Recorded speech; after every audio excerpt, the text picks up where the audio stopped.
స్కూల్కి వచ్చి 24 సంవత్సరాలు అవుతుంది. 40 సంవత్సరాలు 3 సంవత్సరాలు వచ్చినప్పటి నుంచి నాకు ఇక్కడ ఉండే స్టాఫ్ అందరూ కూడా చాలా హెల్ప్ చేస్తున్నారు.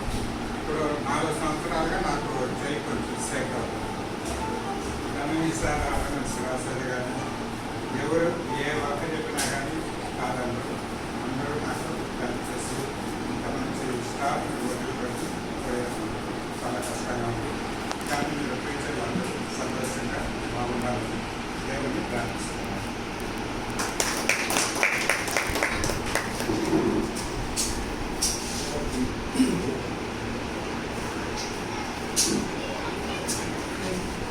எல்லாருக்கிட்டையும் ஒரு சின்ன மன்னிப்பு இருக்குங்க. ஏன்னா சில நேரங்களில் வந்து சில வார்த்தைகள் வந்து இதெல்லாம் நிறைய நான் ஃபில்டர்லாம் போடுறது முகத்துக்காகவோ இல்லை ஆளுக்காகவோ என்னுடைய கருத்துக்கள் வந்து எந்த ஃபில்டரும் இல்லை.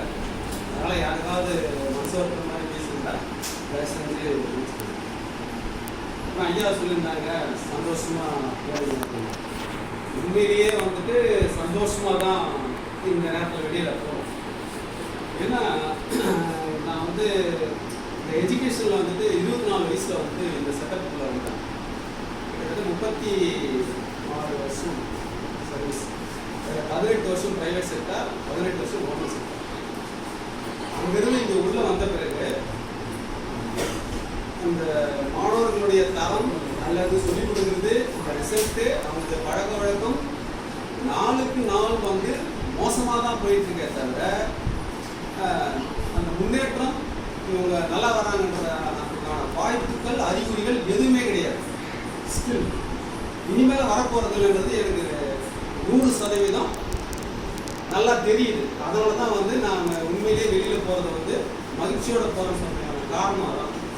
ஏன்னா அரசாங்கத்துடைய பாலிசி இருக்கிறவங்களுடைய பிரச்சனைகள் எல்லாமே, ஆனால் வெளியில் பார்க்குறதுக்கு மட்டும் அரசாங்கமும் மற்றவங்களை வந்து பள்ளிக்கூடத்தையும் அந்த மாணவர்களுடைய தரத்தையும் அப்படியே அப்படி ஒரு நோக்கம், அப்படி ஒரு ஸ்பீச்சு, அப்படி ஒரு திட்டம் இதுதான் இருக்கே தவிர செயல்முறைகள் எதையுமே செய்ய முடியாதுன்ற ஒரு காலகட்டத்தில் தான் போயிட்டு இருக்கு எஜுகேஷன். அதனால தான் நான் சொன்னேன் வெளியில் போகிறது வந்து நான் வந்து சந்தோஷமாக வெளியில் போக முடியுது. எதையும்